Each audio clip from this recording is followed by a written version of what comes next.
большая работа проделывалась для того, чтобы это сделать. Определенная практика, конечно, преподносит сюрпризы, не без этого.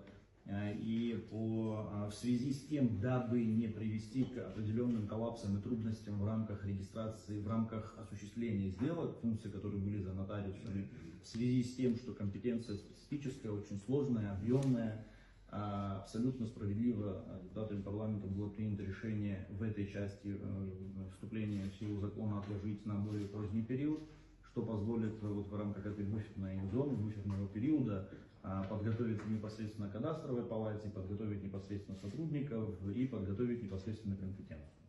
На сегодняшний день мы действительно видим еще ряд технических трудностей, возникших в результате понимания, трактовки, толкования определенных конкретных вещей, там, связанных со справками, с формами определения стоимости и так далее. Но понимая и осознавая высокую важность внесения этого процесса, и чтобы не создавать сложности для наших граждан, мы проработали механизмы не законодательного, а подзаконного регулирования, создания механизмов подзаконного регулирования для того, чтобы не остановить этот процесс в части, касающейся Министерства юстиции, органов нотариата и так далее.